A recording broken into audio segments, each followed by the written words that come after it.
This election, in terms of the gun violence prevention movement, is probably the most significant we've ever had, because Barack Obama has been a long-time, consistent supporter of this issue. From the Illinois legislature to the U.S. Senate, he's talked about the issue, he's supported our view on the issue.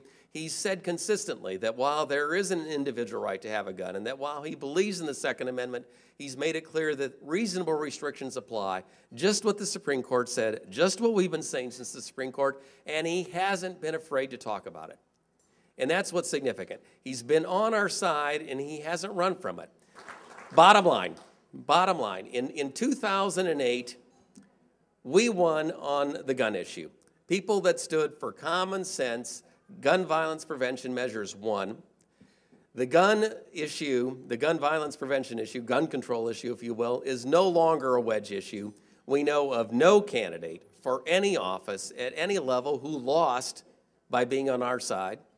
And the other side spent, they said they'd spend $40 million to defeat Obama and defend freedom. The other side then said, well, maybe they'd spend $15 million to do it, then $10 million, maybe closer to $7 million. They lost, and they lost big. They lost spending the money in Ohio. They lost spending the money in Pennsylvania. They lost spending it in Virginia and Wisconsin and Minnesota. They lost every state where they spent the money, and that shows that we're on the right side here.